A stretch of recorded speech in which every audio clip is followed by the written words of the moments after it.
दोस्तों, आप सभी को मेरा नमस्कार। मेरा नाम भावना शर्मा है और मैं भरतपुर राजस्थान से हूँ।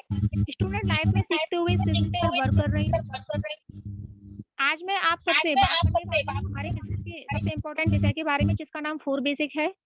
जिस प्रकार किसी इमारत को बनाने के लिए उसकी नींव को मजबूत बनाना होता है, तभी जाकर वह इमारत लंबे समय तक मजबूत बनी रहती है।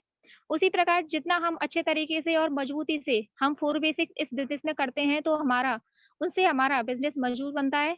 तो आइए जान लेते हैं 4 बेसिक के बारे में। 4 बेसिक का मतलब है 4 महत्वपूर्ण स्तंभ, जिनके द्वारा हम इस बिज़नेस को मजबूत बना सकते हैं। जिनमें पहला है लिस्ट बिल्डिंग, दूसरा है कॉन्टैक्ट एंड इनवाइटिंग, तीसरा है शो द प्लान और चौथा है follow up and follow through.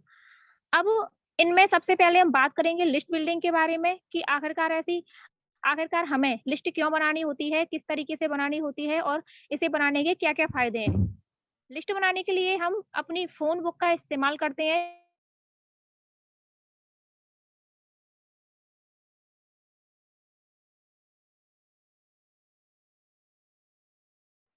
हमारे दोस्तों के दोस्त, जिनको हम अपनी लिस्ट में शामिल कर सकते हैं। आर का मतलब है हमारे रिश्तेदार और उनके भी रिश्तेदार, जिनको हम अपनी लिस्ट में शामिल कर सकते हैं। आई का मतलब है हमारे साथ पढ़ने वाले या फिर जो हमारे साथ पढ़ चुके हैं, उनका नाम भी हम अपनी लिस्ट में लिख सकते हैं। ई का मतलब होता है जितने भी नौकरी पेशा लोग करते हैं, उनको भी हम अपनी लिस्ट में शामिल कर सकते हैं। एन का मतलब है हमारे पड़ोसी, जिनको हम अपनी लिस्ट में शामिल कर सकते हैं। डी का मतलब है डॉक्टर्स, डेंटिस्ट, ड्राइवर, इस तरह के कुछ लोगों के नाम भी हम अपनी लिस्ट में शामिल कर सकते हैं। और एंड में आते हैं स्ट्रेंजर, जिनको हम उतना ज़्यादा अच्छी तरीके से नहीं जानते, जितना कि ऊपर बताए हुए लोगों को जानते हैं। लेकिन वास्तव में अगर देखा जाए, वह बिज़नेस या फिर दुनिया का कोई भी बिज़नेस स्ट्रेंजर के दम पर ही बड़ा होता है। और सबसे अच्छी बात ये है कि स्ट्रेंजर की लिस्ट कभी खत्म नहीं होती है। इसलिए ऊपर बताए हुए लोगों के साथ-साथ हमें स्ट्रेंजर पर भी ध्यान देना होता है, जिससे हमारा बिज़नेस बढ़ेगा।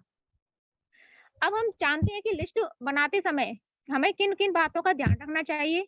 तो हमारी लिस्ट हमेशा एक लिस्ट रजिस्टर में ही होनी चाहिए, क्योंकि जितने ज़्यादा लोगों के नाम हम अपनी लिस्ट में शामिल कर पाएँगे, उतना ही बड़ा हमारा बिज़नेस होगा। लिस्ट बनाते समय किसी को भी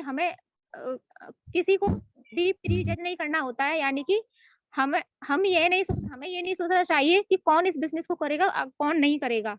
क्योंकि हमेशा हमें यह ध्यान रखना होता है कि इस बिज़नेस के द्वारा मिलने वाले सभी रिवार्ड्स की हर व्यक्ति को ज़रूरत है। इसलिए हमें हर एक व्यक्ति का नाम अपनी लिस्ट में शामिल करना चाहिए।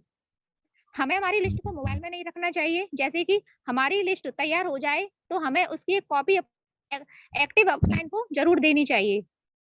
क्योंकि आज का समय डिजिटल है और हम अपने बिज़नेस को अपने घर रहते हुए पूरे इंडिया में कर सकते हैं। तो ये हमारे लिए और भी अच्छा है कि हम अपनी लिस्ट को और भी ज़्यादा बढ़ाने में आसानी होगी, क्योंकि हम पूरी इंडिया से जितने भी लोगों को जानते हैं, उनके नाम अपनी लिस्ट में लिख सकते हैं। याद रखिएगा, जितनी बड़ी लिस्ट हमारी होगी, उतना ही हमारा बिज़नेस होगा।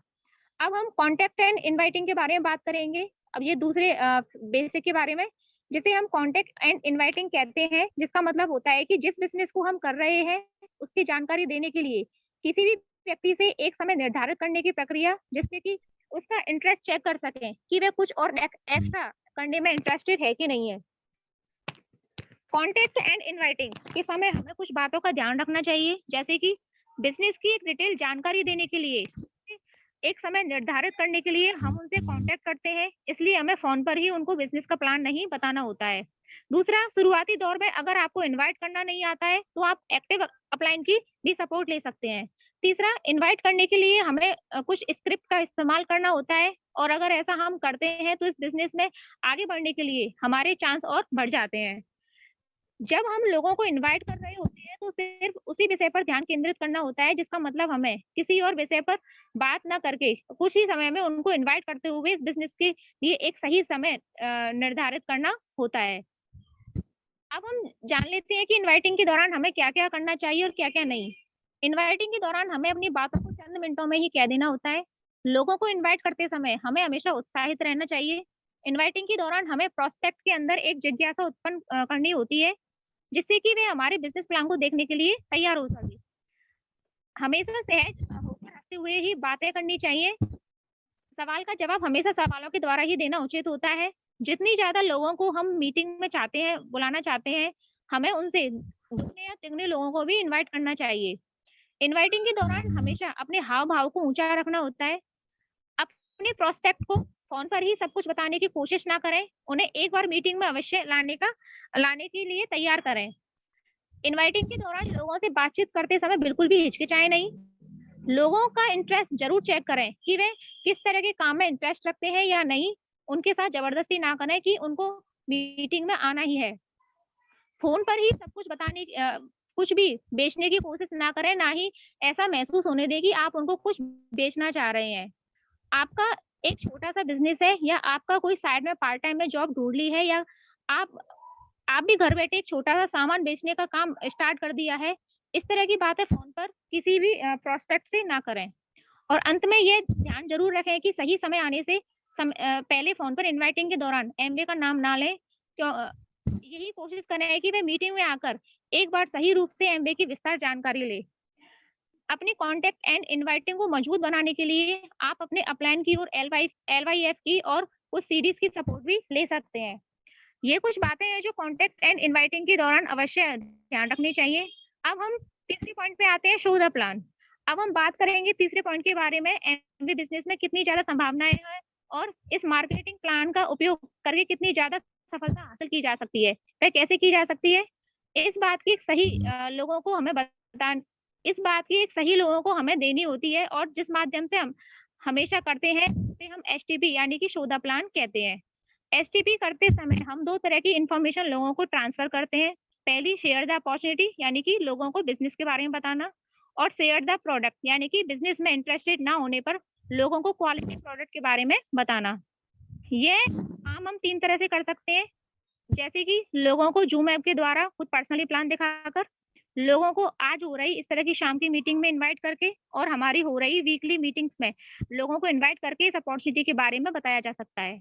प्लान दिखाने के लिए हमें हमेशा एक सही रूपरेखा का उपयोग करना होता है जिसमें प्लान की कुछ क्वालिटीज़, क्या मिलेगा, कैसे मिलेगा, कौन देगा, आपको क्या करना है और हम आपकी मदद से क्या-क्या करेंगे। इस तरह के कुछ पॉइंट के साथ हम लोगों को एमबी बिज़नेस के बारे में एक सही जानकारी दे सकते हैं।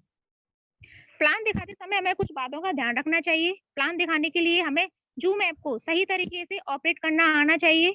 एक प्रॉपर इनवाइटिंग के बाद ही लोगों को प्लान दिखाना आना चाहिए। हमारा प्लान लगभग 20 मिनट का होना चाहिए। ड्रेस कोड का भी ध्यान रखना चाहिए। हो सके तो अपना कैमरा ऑन करके आप प्लान शो कर सकते हैं। हमें प्लान क्यों दिखाना चाहिए, यह भी हमें क्लियर होना चाहिए क्योंकि प्लान दिखाने से इस बिज़नेस में हमारा नेटवर्क बढ़ता है और जब हम अपना खुद का प्लान दिखाते हैं तो हमारा विश्वास भी बढ़ता है। लोगों से बात करने का तरीका आता है और हमारा एक्सपीरियंस भी बढ़ता है।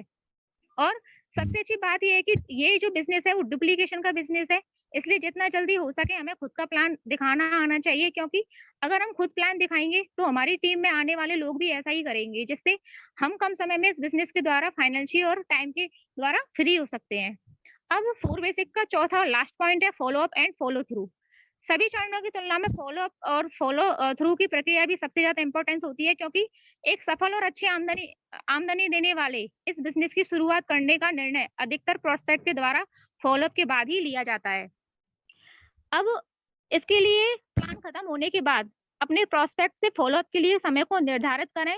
बेहतर होगा कि अगले 24 से 48 घंटे में ये काम कर लें। फॉलो अप का काम आप खुद भी कर सकते हैं, साथ ही अपने अपलाइन की मदद भी ले सकते हैं। फॉलो अप के दौरान लोगों में दिलचस्पी लें और उनके साथ अच्छे रिलेशन बनाएँ, जिसके लिए आप लोगों को ज़्यादा से ज़्यादा सुनें। इस बिज़नेस के द्वारा कोई भी व्यक्ति क्या-क्या प्राप्त कर सकता है, इस बारे में अपने प्रोडक्ट से अच्छे से बात करें क्योंकि इस बिज़नेस को करने के लिए सबसे ज़रूरी उनके सपने ही हैं। इस बिज़नेस के बारे में ज़्यादा जानकारी लेने के लिए उन्हें प्रोत्साहित करें क्योंकि अधूरी जानकारी से कोई भी सही निर्णय नहीं लिया जा सकता। फ़ॉलो-अप के दौरान आने वाले आपत्तियों का जवाब उनके सवालों में ही देने की कोशिश करें और एक सही शुरुआत करने में लोगों की हेल्प करें। तो ये थे मेरा part. Thank you so much. Back to the host.